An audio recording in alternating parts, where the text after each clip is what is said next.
Hello? Hello. We have a couple of seats here if anyone would like to come and have a seat that cannot see what we're doing back here, so we do have a seat. If you'd like to come, I see Kathy's coming, that's great. Hi.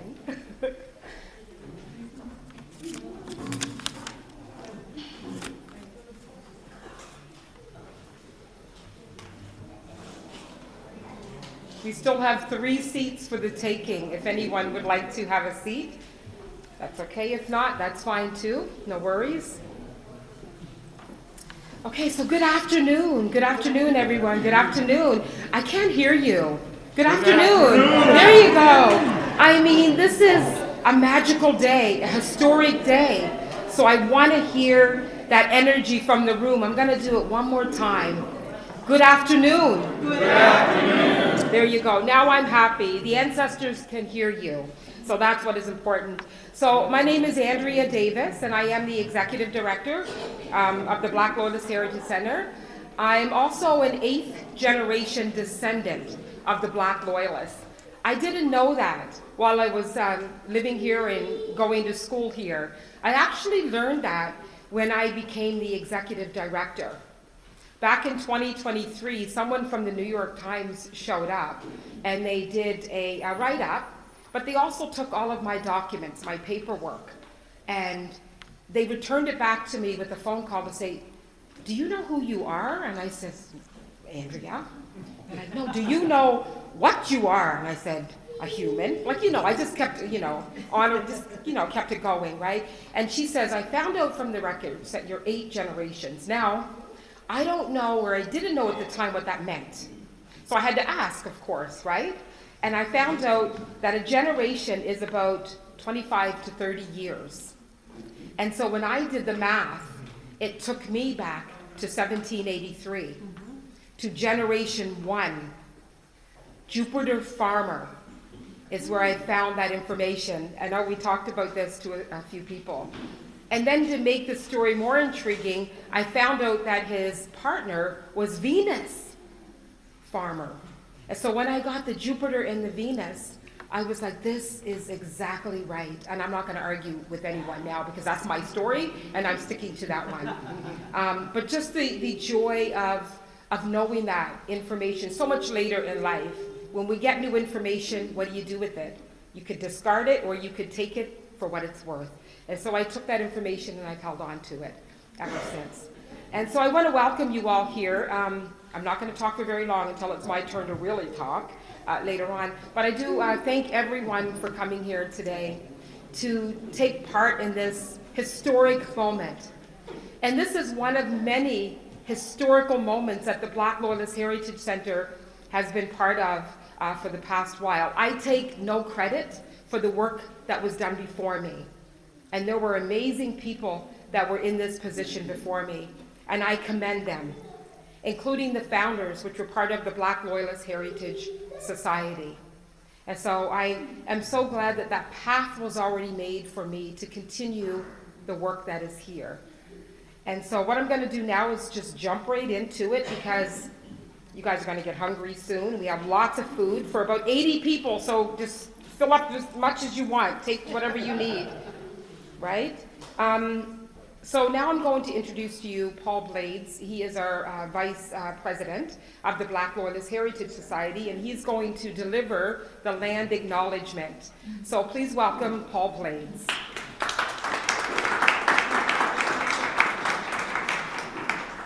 Good afternoon, everybody. Before I begin, I would like to acknowledge we are gathered here today in Mi'kma'ki, the ancestral and unceded territory of the Mi'kmaq people for 1,000 years.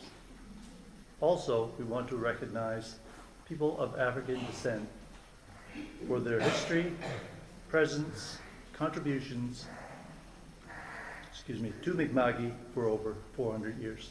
Thank you.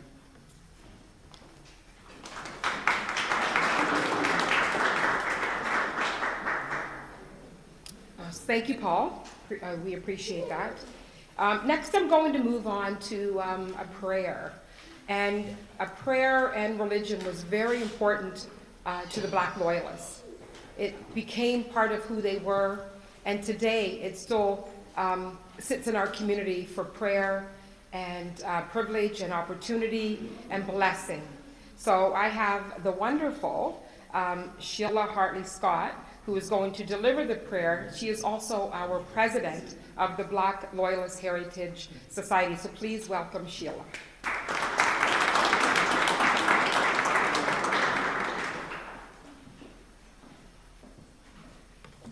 Good afternoon, everybody.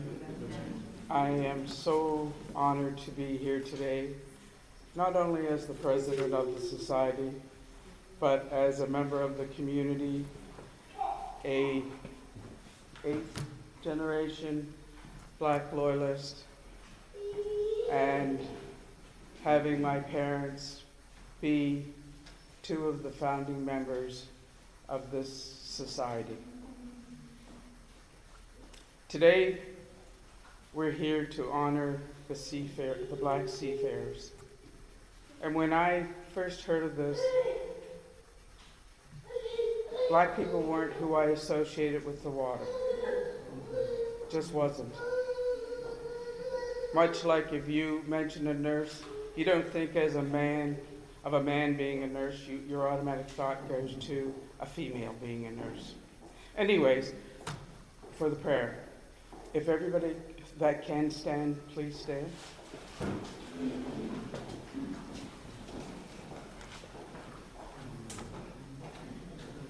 Dear Heavenly Father, we are here by your grace. And if not for the faith of our ancestors and their strength and their courage and their tenacity to carry on, we would not be here today. We thank you for giving them that strength and for always giving them the ability to see a better future. For the ability to know that they deserve better, that they can have better, and they will be better. Without faith in you, there would be no us. And us being here proves that you are there. And we thank you for this, dear Lord. Amen. Amen.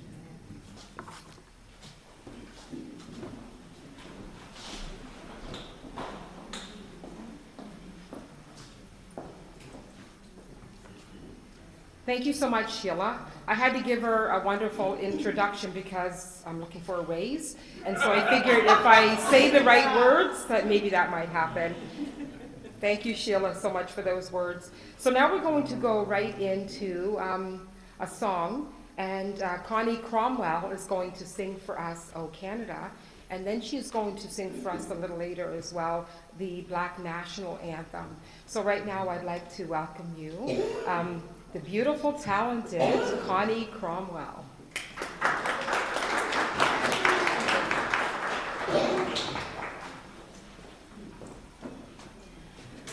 Oh, Canada, our home and native land, true patron love in all of us command. With glowing hearts we see thee rise, the true north, strong and free. From far and wide, oh Canada, we stand on guard for thee. God, keep our land glorious and free. Oh, Canada, we stand on guard for thee.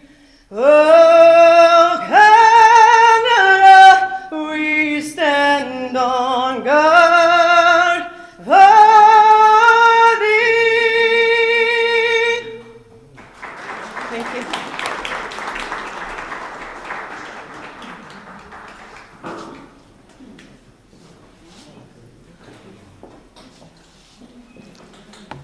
Wow. Can I please, right? Wow, I'm in the back there. Can I please get another round of applause from everyone for Connie Cromwell? She always comes through for us. It's just like, you know, the day before, can you sing? Yes, when, where, how? And she always shows up, even though it is a long drive from where she's. Only 2 hours, right? The journey is what counts. And so thanks again, Connie, for that. So now I'm going to invite Sheila Hartley-Scott back as the president of the Black Loyalist Heritage Society to give us the opening remarks. So please welcome Sheila back.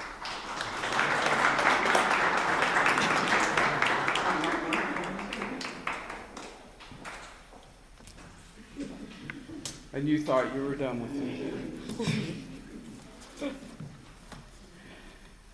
Good afternoon, everyone, and welcome. The Black Loyalist Heritage Society proudly stands at the crossroads of history and progress. We are here to safeguard the stories and resilience, determination, and hope that define the legacy of the Black Loyalist. Our vision is to celebrate this rich legacy as an integral part of the diverse heritage of Canada and beyond. Our purpose is to honor and safeguard it, and our mission is to empower descendants, foster social and economic equality, while inspiring true recognition. Today we are here incredibly proud to introduce this exhibit entitled We the Sea. This exhibit proudly exemplifies the untold stories of people of African descent who have lived, worked, and thrived in the maritime industry. These individuals did not just work the waters, they shaped the history of African Nova Scotian communities. To the descendants who are with us here today, thank you. Thank you for following these stories to be told and for ensuring that they are remembered. Your presence and your trust mean the world to our community. As you explore the room, you will see that this exhibit features stories from across the province and from many different corners of the maritime industry. But I want to emphasize one thing. This exhibit is not an end point. It's just the beginning. It is not meant to be a conclusion to our project. Instead, think of it as a jumping off point. It is an invitation for further discussion, deeper connection, and continuous storytelling. Thank you all for being here today to honor this living history with us. Please enjoy the exhibition.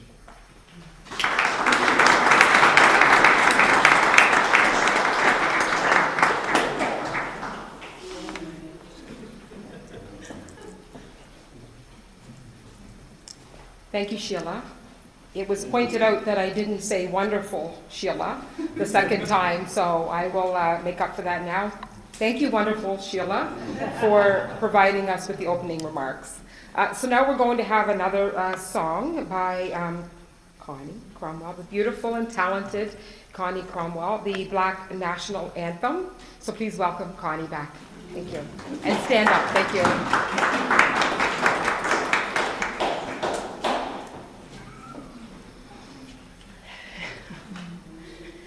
Lift every voice and sing till earth and heaven ring, ring with the harmonies of liberty. Let our rejoicing rise high as the listening skies. Let it resound loud as the rolling sea. Sing a song full of the faith that the dark past has taught us. Sing a song full of the hope that the present has brought us, facing the rising sun of a new day begun. Let us march on till victory is won. Thank you.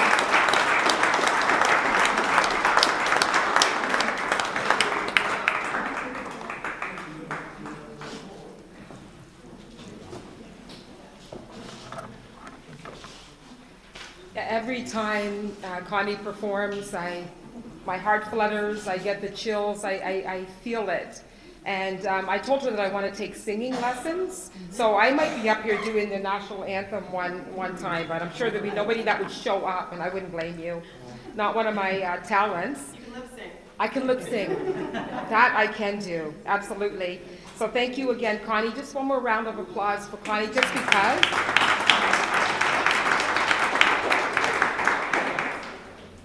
So now we're going to move into the partners' remarks.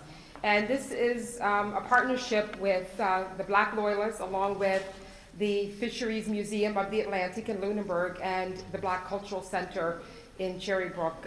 This has been ongoing, and I'm sure that Russell and Adrian, who are going to come up to speak, will be able to tell you a little bit more of the history. I came on when I became the executive director, kind of got my nose involved in it just a little bit, but there's a lot of work that was done by one of our staff members that was here at the time. And if you take a look, we have acknowledgements right here on this list, so we didn't want to leave anyone out. And we wanted to make sure that we acknowledged everyone in the project, those that are no longer working on the project and those that are still here working on the project. So I just wanted to point that out. I also want to point out, if you take a look at the screen, it's supposed to loop. I'm not really sure if I put the loop on it or not. It's not looping, so I might have to take care of that. Sorry, Russell, I didn't tell you how to do that. But on the screen, we have documents of Raymond farmers. Raymond was in the community, Shelburne community. His family could not be here today because one of them is out fishing, I believe, Christina Farmer, who we know very well, and Kim Farmer is in Halifax, didn't get a chance to come here, and Jason Farmer as well. So his documents are on there, so I'm going to try to get it to loop so that you can see some of the documentation that we have as part of the exhibit. And it's important that when you're navigating the exhibit that you take in as much as you can. We are going to have it here until at least the end of July, but I want you to try to think about what it would have been like at a time for these fishers and where we are today. And I'm hoping that when Dwayne Dakin gets a chance to speak, he can kind of give us a little bit of that history from Nova Scotia Community College. So we're hoping that'll work as well. So we're going to go into, I said, the partnership remarks. My name is on it first, but I'm not going to start with me. I'm going to actually start with Russell. Is that okay, Russell? You ready to go? Russell's ready to go. Adrian, you're up next after Russell. And Russell's from the, he's the Chief Executive Officer of the Black Cultural Center. So please give a warm applause for Russell Gross.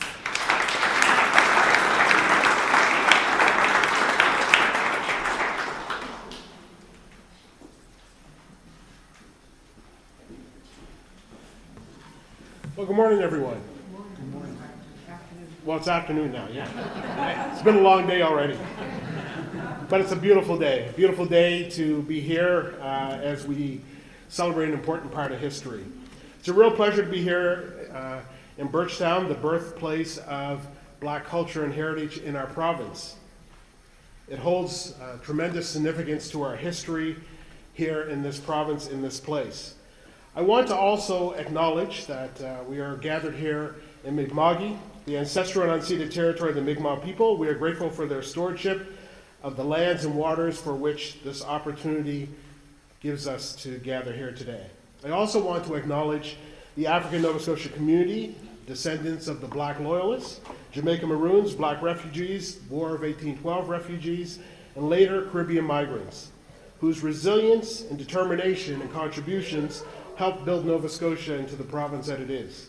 This exhibit is first and foremost a celebration of our community's stories, of our history, and our enduring legacy. I would also like to recognize our hosts from the Black Loyalist Heritage Society and the Black Loyalist Heritage Center, including Executive Director Andrea, who's been a wonderful host for us, and President Sheila Hartley Scott, who you heard from earlier, all their staff and volunteers, and everyone who's helped make today's launch possible and so special. I'm also pleased to acknowledge that we have here with us Senator Tony Ince, Minister Twyla Gross, Mayor Stanley Jacklin, Warren Penny Smith, Dwayne Dakin from the Academic Chair of NSCC School of Fisheries, Merv Broom, Chair of the Board of the Black Cultural Society, and Graham Gerhardt, who is the Board Chair of the Fisheries Museum of the Atlantic, as well as Angela Saunders, the General Manager. And also MLA Nolan Young, who's also here. So today is about more than the launch of an exhibit, it's about reclaiming a story. It's about bringing to light an important chapter in African Nova Scotians' history that is often overlooked. When we think of African Nova Scotian history, we often think about the communities our ancestors built on the land. But our story has also deeply been connected to the sea. The sea has carried many of our ancestors to these shores. The sea has connected communities. The sea has provided livelihood and opportunities. The sea has sustained our families. And for generations, African Nova Scotians have worked on the water, beside the water, and they've worked because of the water. From sailors to fishers to shipbuilders to coopers to pilots, naval personnel, and harbor workers, African Nova Scotians helped build Nova Scotia's maritime economy and maritime identity. Yet many of these stories remain hidden in plain sight. That's why this project really matters.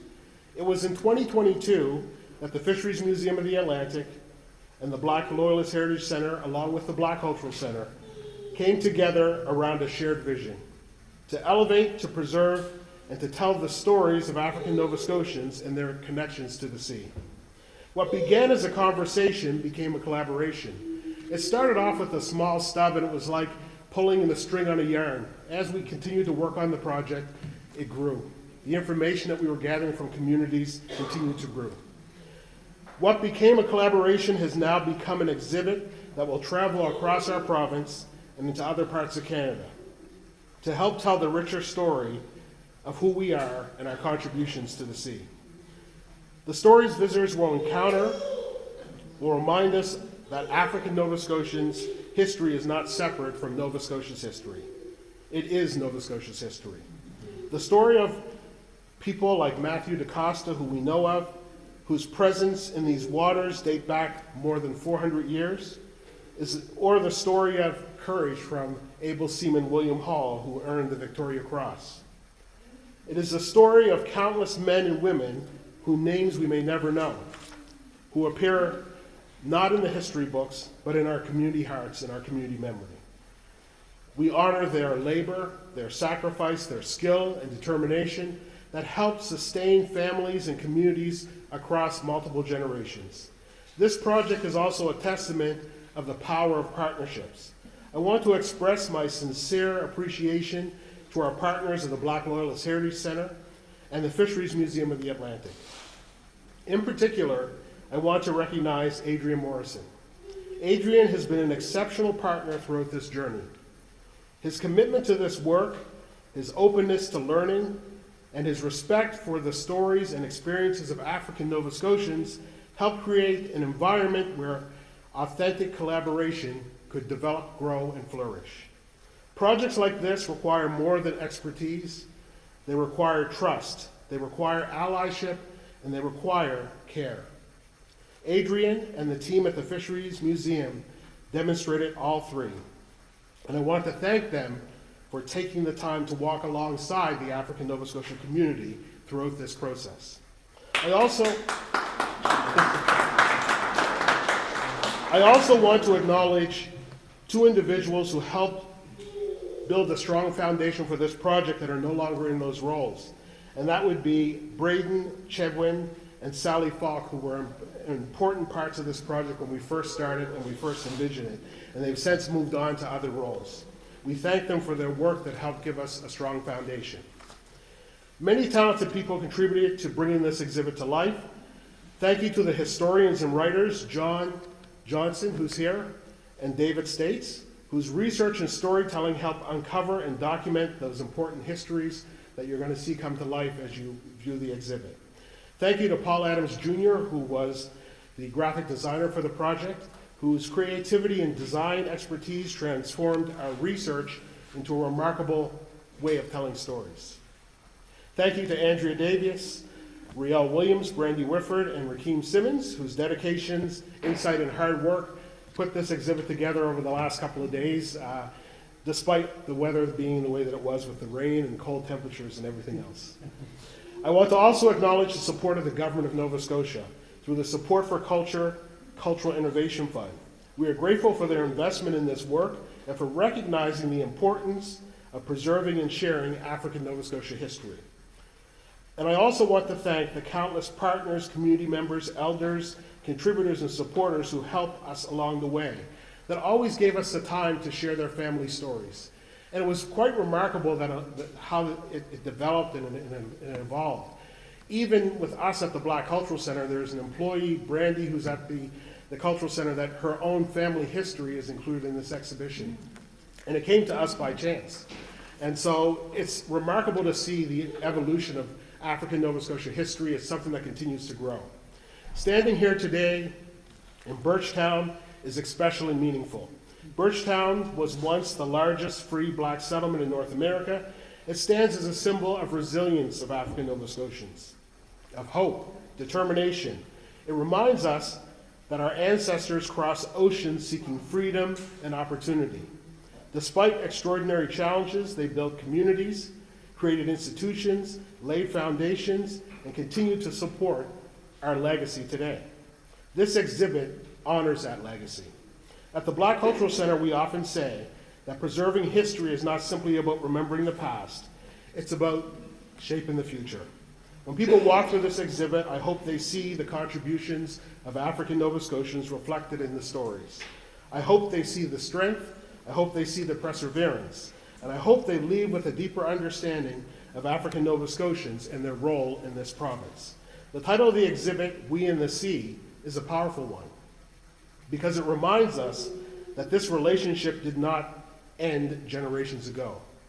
The sea continues to connect us.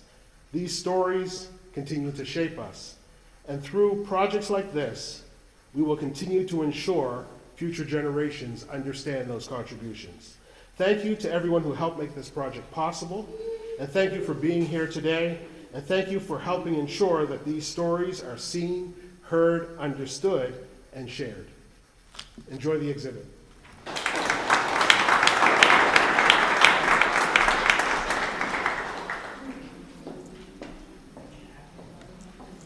Thank you, Russell. Very well said. Thinking to part of your speech about this place here being once the largest free black settlement in the world outside of Africa is quite remarkable, and the survival of us here today. So I have this saying that I say myself, is that we were not meant to survive, and we did. Because I am here, you are here, the descendants are here. So from that, I always think about this as I present myself to the community and beyond. To know that when I walk into that room, and when we walk into that room, we're representing our ancestors. And I'm sure they are very, very proud of us today. So one more round of applause for Russell. Thank you so much. So Russell was talking about some guy named Adrian. You guys all heard that, right? Yeah. So I guess we have to bring him out, right? So you can all see him, right? Minister Gross, we have to bring out Adrian from the Fisheries Museum of the Atlantic. So Adrian, please come out. We're all waiting for you.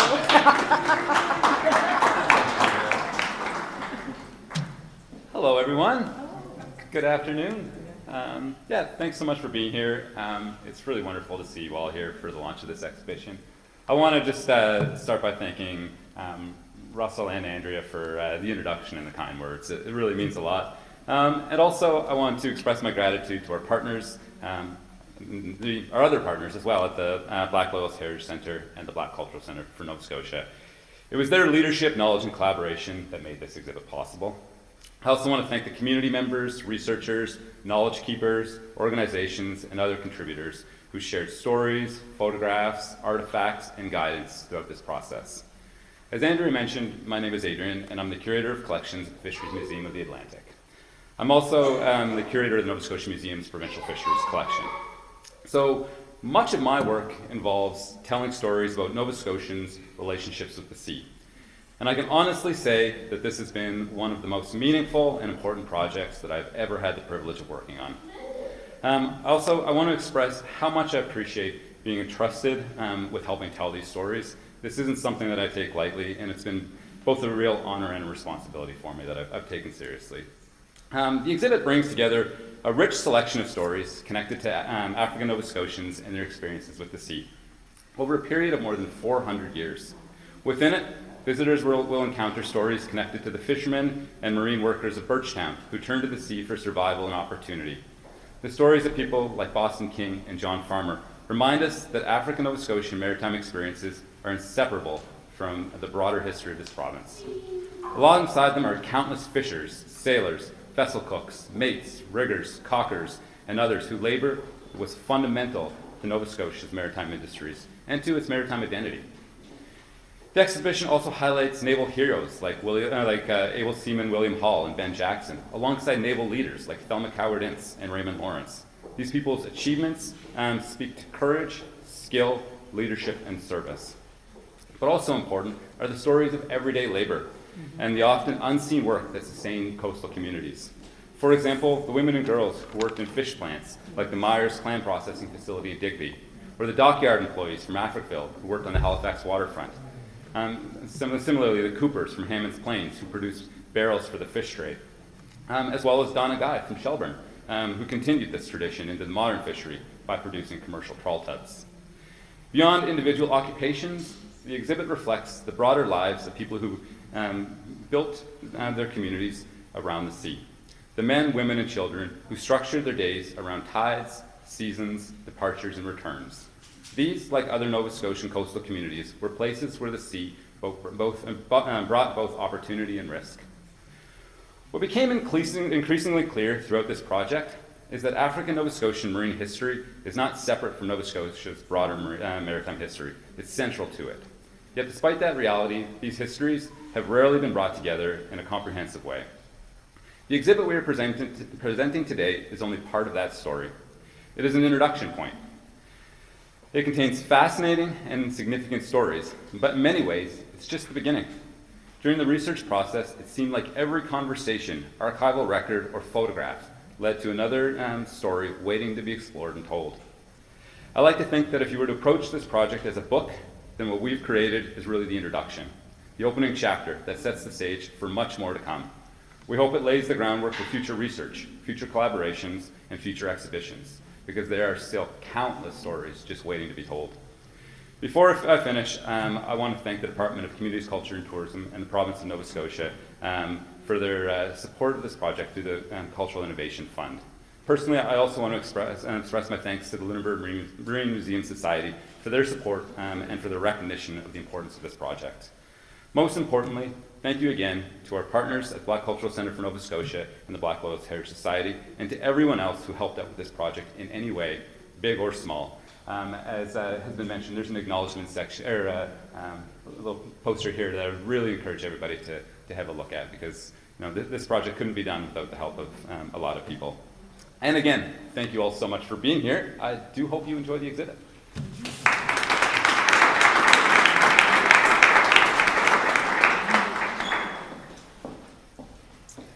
Wasn't he spectacular? That's Adrian. That's what we've been waiting for. So another round of applause, please, for Adrian.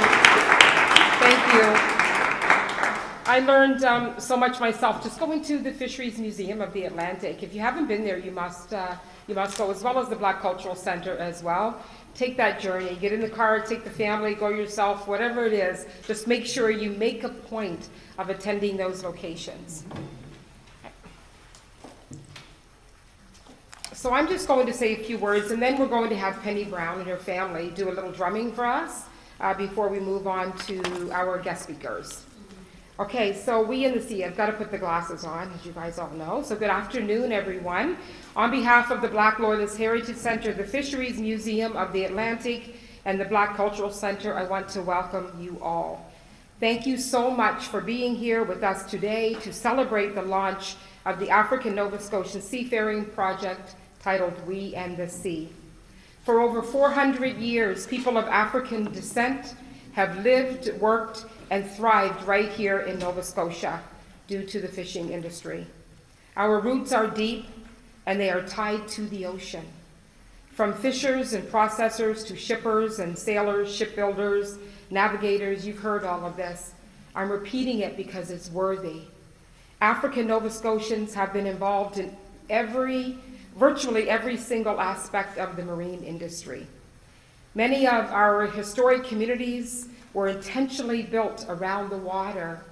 If you take a look, you walk down by Birchtown Bay, it is the most unnavigable arm of the water here in Shelburne, but yet we survived. Despite this century-long presence, if you look at the mainstream historical records of our maritime industry, there is a glaring silence. The experiences, the hardships, and the immense contributions of African Nova Scotian seafarers have been deeply omitted and unrecognized. In a province that is so heavily shaped by the Atlantic, this isn't just a gap in our history. This is an issue of identity. It is an issue of belonging. Today we're here to change that by having you look at our exhibit and understand that we've always been here and we're not going anywhere. And this is our story. In recognition of this inequity, and more importantly, in recognition of the vital stories that are waiting to be told, our three organizations came together. We began a collaborative partnership with a shared, urgent goal to elevate the stories of African Nova Scotians and to reclaim our connection to the sea. What you see here today, is the very first output of that collaboration. This exhibit brings together stories from across the province, spanning generations and crossing every corner of the marine sector. I want to emphasize one final thing before you get a chance to hear others. And it's been said already, this is not the finish line. I believe Sheila had said this. It is not meant to be the end of the project. It's the beginning of a legacy project, one of many that have come out of this center and out of our communities and out of Atlantic Canada. It is an invitation to start a deeper conversation, to dig further and to continue uncovering the stories that are still out there waiting to be found. I'd like to say that another phase of this project is to hear from the descendants of our fishers in this community. You need to hear directly from them. Their stories need to be told. They need to tell us what it was like to be part of that family and that industry at a time when they were listening probably to the stories of their own family. So as I look out into the crowd, I'm so glad to see so many beautiful people here. I don't really like to call people out, but I kind of do, and I get in trouble for this sometimes.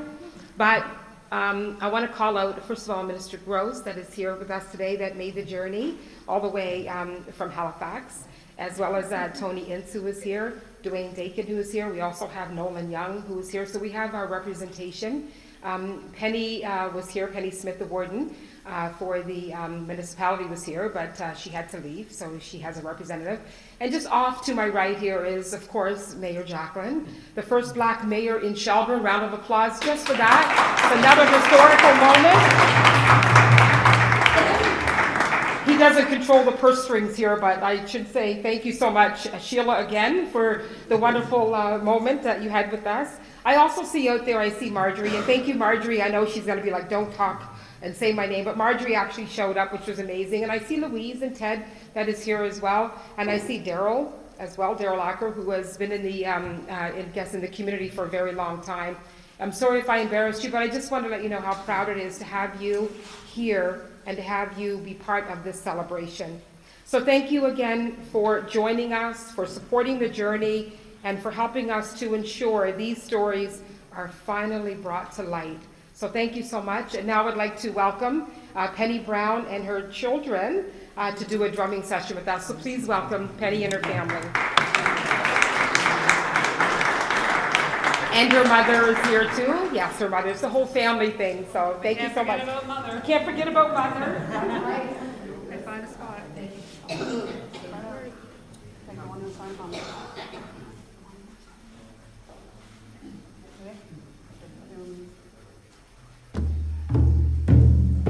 oh hey,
So wasn't that amazing? Didn't that, it felt right, right? It was just like right at the right time and on point. So let's give another round of applause to Penny Brown and her family.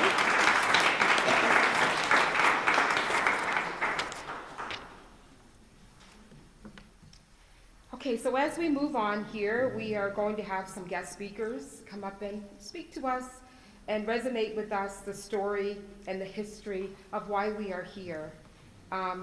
And that is so important. This is part of the storytelling.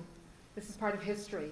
So we want to make sure that we feel this, deeply as these speakers are speaking to us. And it's going to start off with, right now, Minister, the Honorable Twyla Gross, Minister of the African Nova Scotian Affairs and Public Service Commission. I met Minister Gross, I think a few years ago at some events, and I believe we clicked ever since then. And I know we were in Digby together, and I heard you speak there, and I was like, that's what I want to be when I grow up. That's who I want to be when I grow up. And you gave me chills just hearing the passion in your stories and in your presentation. So please welcome the Honorable Minister Twyla Gross. Thank you.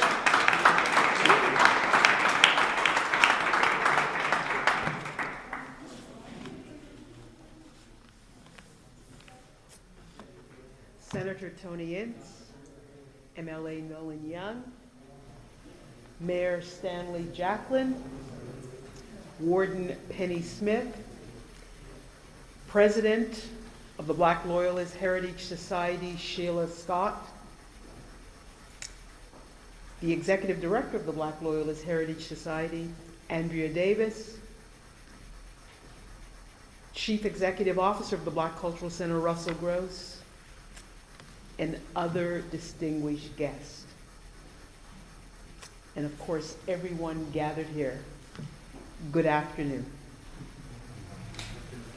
We gather on ground of great significance. I'm honored to be here in Birchtown with you today.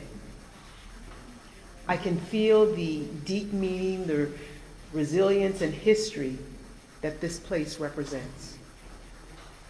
To the Black Loyalist Heritage Society, thank you for bringing us together. Your passionate work helps ensure these stories are told, preserved, and shared with future generations. Birchtown was founded by Black Loyalists who arrived seeking freedom and a new life. They faced hardship, but they also built community, culture, and a legacy that continues to be felt today. That legacy is tied to the sea. For over 4 centuries in Nova Scotia, people of African descent have worked on or near the water. They worked as sailors, as navigators, fishers, processors, shipbuilders, and dock workers. Many of these individuals of African descent built their entire lives in communities by the coast.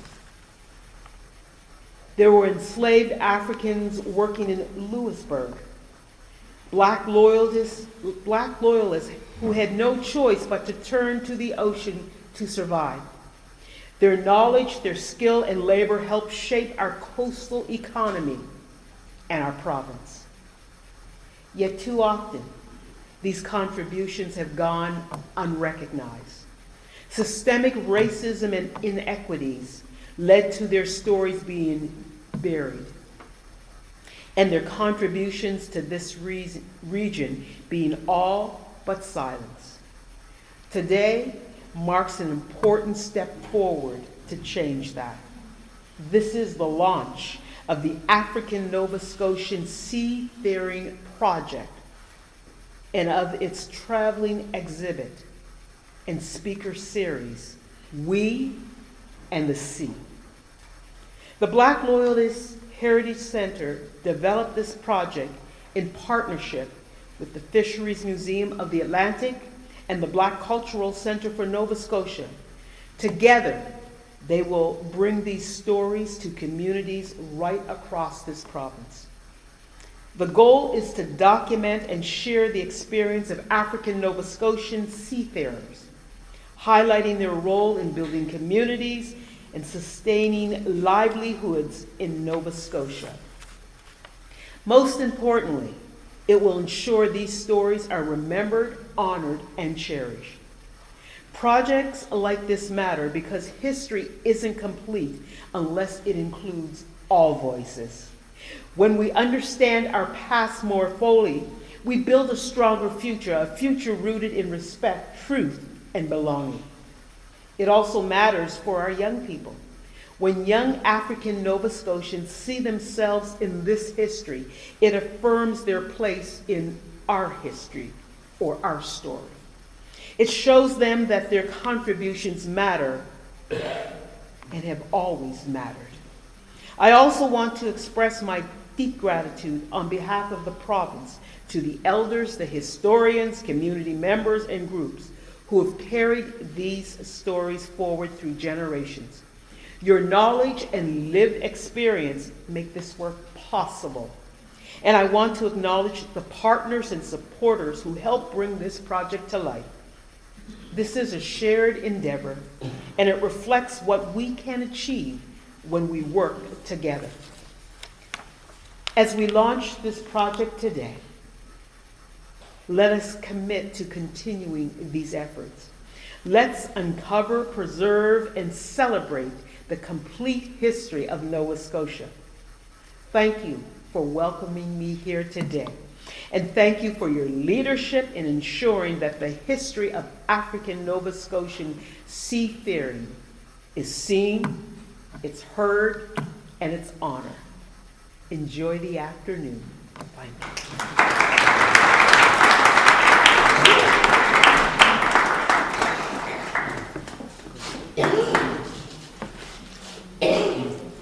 Thank you so much, Minister Gross. That was well said.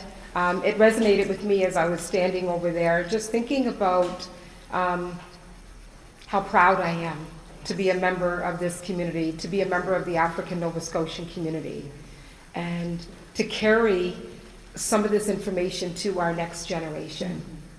When I was in school, as most of you know, in Shelburne or even smaller communities, we didn't learn about our history, the Black history. No one taught that to us, and it was sitting right in our backyard. Yes. And it was still omitted from the history. So I knew the moment that I got here that I would have a chance to change that. And I will never deny anyone coming to the doors of the Black Loyalist Heritage Center an opportunity to learn and to become educated. And so that's what this all is all about too. It's also a form of education. And we're going to hear a little bit about that when Dwayne Dakin gets up to speak with us from the Nova Scotia Community College, which is going to be just amazing. So again, can I get a round of applause? Thank you for the Minister Gross. And as well for Tony. We can't leave out Tony in, so if we could do another round of applause for Tony, that would be great. Yes. Everyone gets, I was going to say a car. You get a car, you get a car, you get a car, but that's an Oprah, saying. So I can't offer you car. I can't give you cars, but you can get a round of applause here, free of charge. Yeah, that's right. Exactly. That's next year.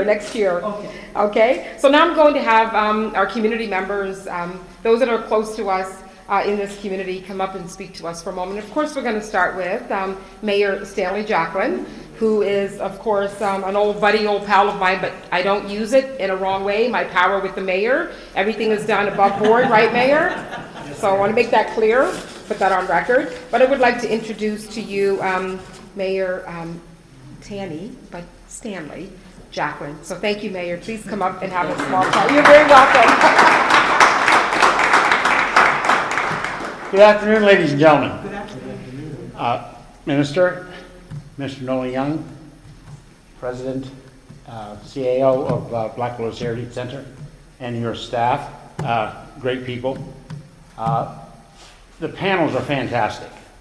It's not very often that you get to see things of this nature presented, in Shelburne for sure. But nonetheless, they're fantastic, and I really, really appreciate it. I'm sure everybody here does as well. I'd like to pay homage and respect to the seafarers of the province of Nova Scotia, and particularly Shelburne, who have made a way for us to go forward, to also have to think about the past and what people had to do in order to have us land at this spot, as Andrea mentioned beforehand. Anything to do with seafaring and marine work at this tidewater is difficult. It is not anything like working ashore, whether you do whatever type of work you do. Anything involved with working in the ocean is a difficult path to take. And the people who have come before us had made that perfectly clear. And we still have people, obviously, from our community and other communities in the province of Nova Scotia, men and women also, who go to sea and work at the tidewater, whether it's the building of vessels, maintenance of vessels, and so on and so forth. It's quite a job.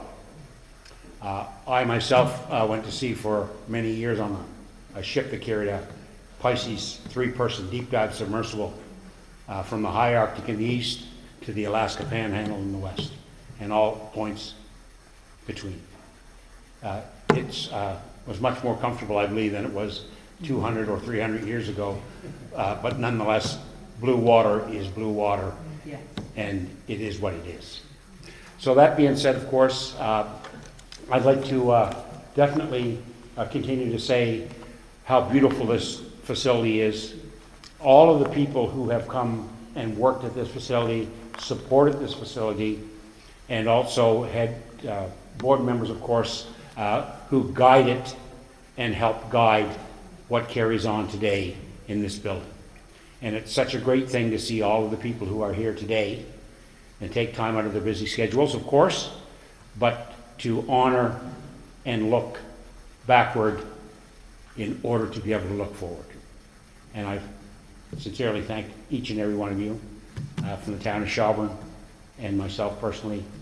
Thank you very kindly. Have a nice day.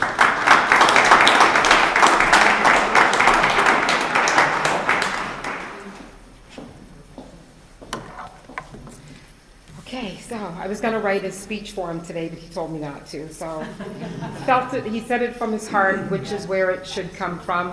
Anybody carrying paper up here, you know, we're okay. But when you can speak freely like that from your heart, fantastic, fantastic stuff. So another round of applause for Mayor Jacqueline. Wow. There's history right there. Historically, being the first black mayor here in Shelburne is it's a big deal, and so it's something we'll see his picture on the wall of Town Hall one day, I'm sure, right? Lined up with everyone else. So next, I'd also like to say, you know, the Black Loyalist Heritage Society have been big supporters of mine. When I decided to move back from Ontario to Shelburne to take on this role as executive director, I had a vision. I still have the vision. Sometimes things change as you go along, but the vision is still to make sure that I represent the community well, and I represent the society well. And that stays within me, knowing that I have the historical way and the right to do that. So I live with that every day. It's embedded in my values. We have members of the Black Loyalist Heritage Society who are here with us. We have maybe a few founding members as well who are here. So I'd like to do a shout out to Barb Falk, who is one of the founding members. She's been here very long time, and I mean that in a nice way. She's definitely a great supporter of mine as well. Always compliments me and thanks me on things that I do, and so that really keeps me going. We also have Darlene Cooper, who was here, who was the former president of the Black Loyalist Heritage Society. And of course, we have the wonderful Sheila Hartley, who is here sitting to my right. Sheila and I used to joke because through DNA, ancestry, it would always pop up like cousins, and it's like Sheila Hartley Scott, and I'm like, what? This Sheila? And so we always now can joke about the fact that we are cousins through DNA. So it's proven that we share the same blood. Oh, we're first cousins, she reminded me. So there you go. We've got it going on, the power we have, the power we have. I'm not sure if I have forgotten anyone. I'm trying to think from the kitchen who I might have forgotten that is actually preparing the catering for us to the Birchtown Community Center. It's going to be great. So when that time comes, make sure you go into the kitchen and enjoy what we've put together there. I'd also like to thank Osa, who you see going around with the camera, taking all the beautiful photographs for us, right? Always turn out amazing. So thank you, Osa, and his family is here as well. Connie Cromwell, I believe Connie may have left, but Connie, of course, she can sing, right? I'd love to hear her down at the waterfront. Just her voice would just carry across the ocean. As well as Penny Brown and her family as well. So round of applause for those individuals. And also to the staff here, because they've put up with me for 4 years and they come back every day, right? And so I want to thank all of them. I'm not going to mention Kelly, who is here today to help me with making sure everything is all looked after. So a round of applause for Kelly, Euphemoma, Daniel, Luke, Sherry Shortliff, who's like the queen of this place. She's been here for a very long time. So without their support, I wouldn't be able to get through this. So next what I'm going to do is have Angie Shand. She is the Councillor of Ward 4. Right, just making sure I got it right. Penny had to leave. Penny Smith, who was our warden for the municipality, had to leave. So Angie's going to come up and say a few words on behalf of the municipality of Shelburne. So thank you, Angie.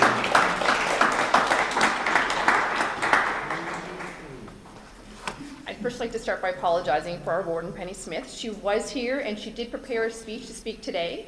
But we have multiple amazing events happening in our community today, and we apparently have stretched ourselves a little thin in trying to be present at all of them. The one she's at right now is our Community Neighbors event, and she's emceeing that, and it started 10 minutes ago. So she had to quickly leave, so unfortunately you're stuck with me in her place. I'm more than happy to be here today to represent the municipality. This is an amazing exhibit that is opening here today.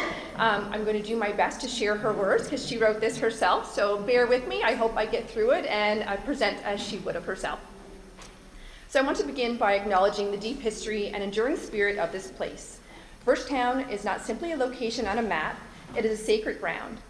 It is a community built through courage, resilience, determination, and hope by Black Loyalists who arrived here seeking freedom and the opportunity to build lives of dignity and possibility. That is why it feels especially meaningful that we gather here today for this launch. I believe there couldn't be a more fitting place. The Black Loyalist Heritage Center stands as a place of truth, remembrance, education, and pride, a place where stories that were often overlooked and preserved, shared, honored, and carried forward for future generations. The sea has always shaped Nova Scotia. It has shaped our economy, our communities, and our identity. And African Nova Scotians have long been part of that story. As sailors, fishers, shipbuilders, navigators, entrepreneurs, and community builders. For generations, African Nova Scotians worked these coasts and waterways, helping sustain communities that depend on the sea. Yet too often, their contributions overlooked, minimized, or left out of stories that they were told. This project helps change that. It shines a light on histories that deserve to be fully seen, heard, and honored. It preserves knowledge of future generations and helps ensure that the story of Nova Scotia is told more completely and more truthfully. For many descendants, projects like these are deeply personal. They are about seeing the lives, struggles, achievements, and contributions of their ancestors recognized with dignity and respect they deserve. And knowing that the experiences of their ancestors have not been forgotten, and their lives matter, their contributions matter, and that their stories will continue to be told. And for the broader community, this work creates understanding, belonging, and a fuller picture of who we are. It reminds us that Nova Scotians' stories cannot be told fully or honestly without the voices, experiences, and contributions of African Nova Scotians as its center. And what makes this initiative even more inspiring is that it reflects the larger mission carried forward every day by Black Loyalist Heritage Center. The center does far more than just preserve artifacts or display history. It brings history to life. What I appreciate most about this project is that it is not only about looking back, it is also about creating connection today between generations, between communities, and between people who may recognize parts of their own families, struggles, and aspirations in these stories. There is power in that. There is power in young people walking through these doors and realizing that they come from strength, from leadership, from innovation, from perseverance. There is power in understanding that African Nova Scotians were not simply witnesses to history, they helped shape it. As I end my remarks, I want to recognize everyone whose vision, research, partnership, and dedication made this project possible. Initiatives like this do not happen by accident. They happen because people care deeply about preserving history, uplifting community voices, and ensuring future generations inherit a fuller and more honest story. Today's launch represents more than the beginning of a project. It represents a commitment to ensuring the stories are preserved, shared, and recognized as an essential part of Nova Scotia's history and identity. Thank you for inviting me and Penny to be part of an important moment, and congratulations on the launch of African Nova Scotians Seafaring Project. May this project continue to remind all of us that the history of African Nova Scotians is not separate from the story of Nova Scotia. It is woven into the very foundation of this province. And may the work being done here at the Black Loyalist Heritage Centre continue to inspire future generations to preserve these stories, share these truths, and carry the legacy forward with pride. Thank you.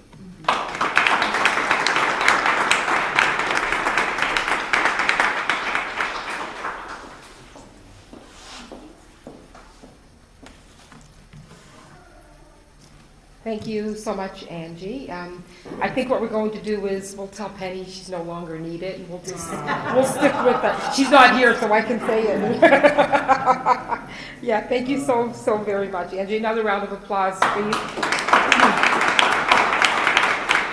It's so great to have representation here from the municipality of the district of Shelburne and the town of Shelburne. So it's a great way for us to get together and work together. As well as with the province of Nova Scotia. So the next and I believe last guest speaker, best for last, is going to be Dwayne Dakin. He is the, I can put my glasses on because it's writing small, academic chair of the Nova Scotia Community College School of Fisheries at the Shelburne campus. I felt it important that Dwayne be here to talk to us a little bit about the fisheries industry here in Shelburne, and hopefully, one day we can put part of an exhibit at the campus in Shelburne, or at least have someone from the Black Loyalist Heritage Centre or from the community, come and present to the students as well. I know they're not here with you today, but it would be great to see their faces, and so we can tell them that this is a great exhibit. So please, Dwayne, when you get a chance, they are welcome to come here to see the exhibit. And if you don't mind coming on up, you're next. To have a great speak, so Dwayne Dakin. Thank you, Andrea, for the invitation to be here today. What an exciting project. And when Andrea had asked me to come, I thought, what will be there that we can display at our school? Because we have many students, many fisher persons that come through our school that, like me, don't understand the connection the Black community had with the fishery. So this is just a fantastic opportunity. Before I joined the college 25 years ago, I was a fisherman. So I fished for years, my whole family, come from that whole line of fishermen. And when you go around the fishing communities in Nova Scotia, usually the fishermen you see look like me. However, since I've been with the college, I've worked with our international office on many projects around the world. And some of those projects have been with Germany. And just last week, we had German students come over, and we always get them to come here as part of their tour of the area because it's such a wonderful place. So some of the other projects I've been on is Mozambique and Kenya, and currently I'm working on one in Grenada. And when I go to those communities and work with the people there, they don't look like me. So it's nice to see that, I always say we're all fishermen. It's the same goal we have, is to provide for our families. So I'm going to be talking with Nolan later on. I have an idea for a good project that we can, the School of Fisheries in the Black community, certainly. I've been talking about it for a few years. We've been trying to get something off the ground. I think it's about time, that we can do something that can help support the Black community in the fishery.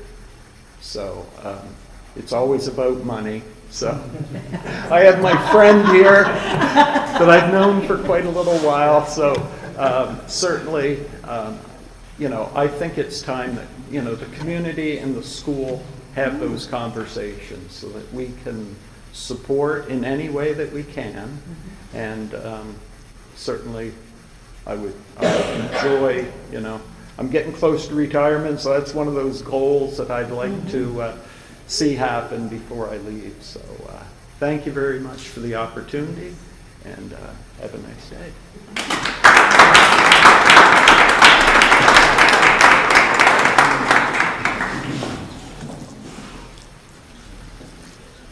Thank you so much, Dwayne. I appreciate you accepting the offer to come here. Usually I threaten people to come, but it was pretty easy, with Dwayne, especially, advising him on what our project is all about. And it's important to us because we are a community of fishers, and this is a community of boat builders, and it's a community of coopers. It's a community of a lot of us, and it's to hear you talk about a project with Nolan Young's office and the Black community. It sounds amazing. So if there's anything we can do, the community, let us know. We can have a session, we could talk about it, bring in people, and we can all get through this. It's great to see that recognized. So another round of applause, please, for Dwayne. So we're almost done. We're going to have another quick friendship song to the drumming. I don't really think I need to do closing remarks. I think that you've heard enough from me today. So I was figuring that after the drumming, if you'd like to have a walkthrough of the exhibit, would be great. And as you're walking through, just keep right on walking into the boardroom, because that's where all the beautiful food is. Done again by the Birchtown Community Center. So it's Barb Falk and Hank Falk and Darlene and, oh my God, I can't remember who? And Stu and Debbie, and there's one more. That's it? All right, so I got everybody there. So it's important that we have good food, because that brings us all together, and great music as well. So we're going to have Penny Brown and her family perform the friendship song. And then after that's done, please feel free to take a look at the exhibit, walk around. If you have any questions, we have Russell's team, my team here, so please feel free to do that. And thank you all again so very, very, very much. Thank you. Take care. Thank you, Penny.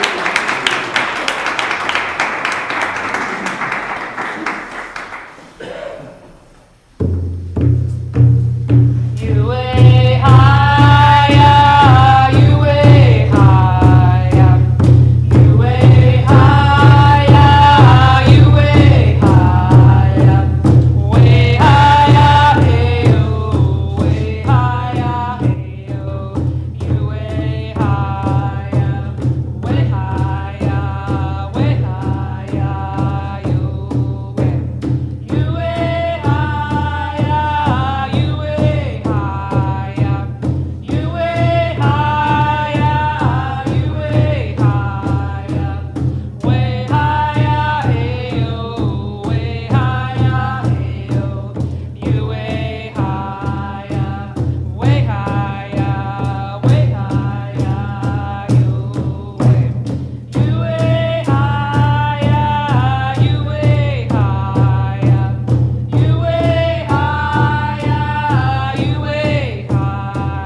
up, stretch your legs, go and enjoy the exhibit, talk to each other, please, and then go grab some food. Thank you all so much. Thank you. Thank you so much. Wonderful, wonderful.